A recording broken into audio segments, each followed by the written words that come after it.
ها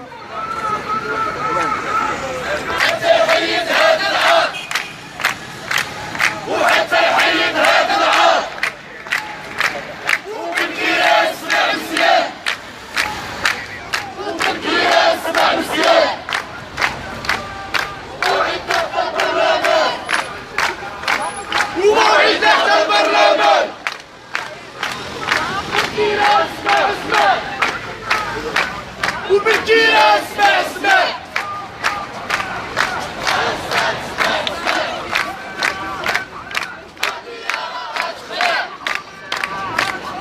هذه راها تخلع وبالكيرة رجل صالح وحصد رجل صالح دعم على التراويح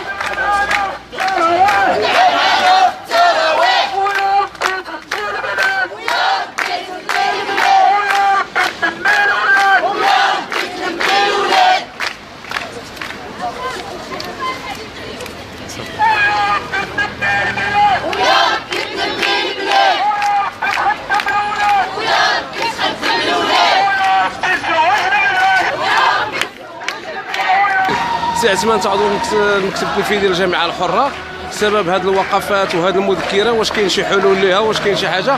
واش كاين شي تصعيد من بعد؟ واش كاين شي وقفات اللي هي اذا بالنسبه بسم الله الرحمن الرحيم، اولا هذه الوقفات تاتي في اطار المسلسل النضالي الذي تخططه التنسيقيه الوطنيه للاساتذه المتدربين، وايضا في اطار النضال الذي سطرته النقابات من اجل دعم هذا الملف الذي يظهر بان الحكومه تسعى الى اقبار جميع الحلول من خلال سد جميع افاق الحوار، لكننا نحن نامل ان هذه الحكومه تتعامل بواحد الجديه في هذا الملف، لان الملف يؤدي الى الاحتقان، ملف ساخن لا بد لجميع الاطراف بما في ذلك رئيس الحكومه التدخل من اجل وضع حل نهائي، لانه من حق هؤلاء الاساتذه ان يتوظفوا، من حقهم ان يكون لهم مناصب، من حقهم ان يدخلوا الى الوظيفه دون قيد وشرط. لذلك هناك مطالبه بالغاء المرسومين بشكل نهائي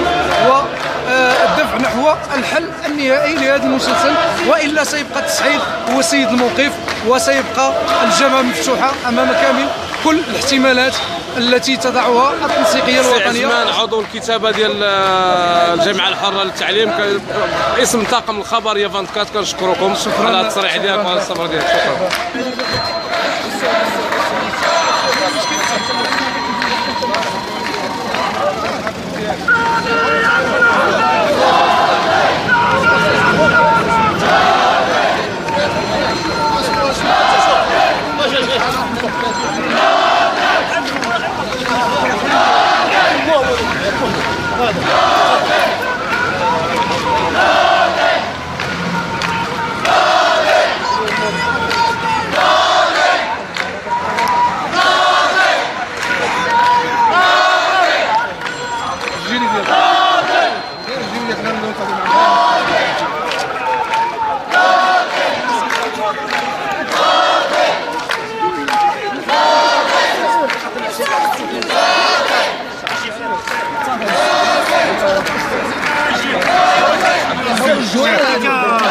الشعارات انت ديال الشعارات ديال الدوله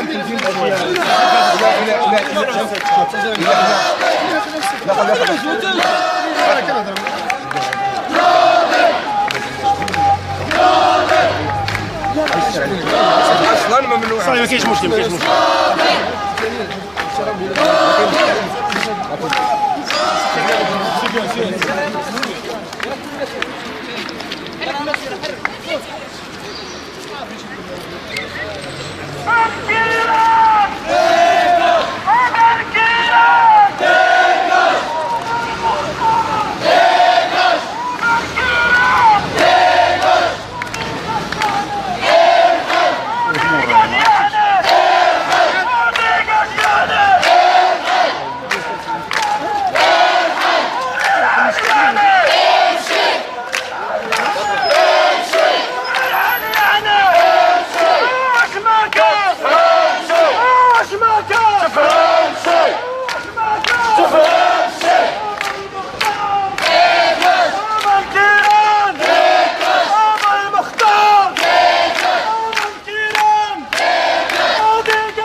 غادي دير اخبار 16.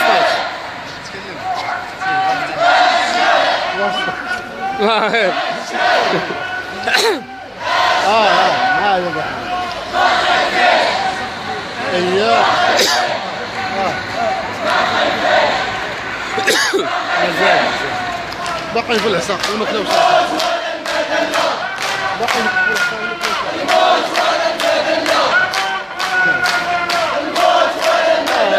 بزاف ديال الناس. او بغيت تهبطنا حتى حنا باغي عطيونا الزروطه.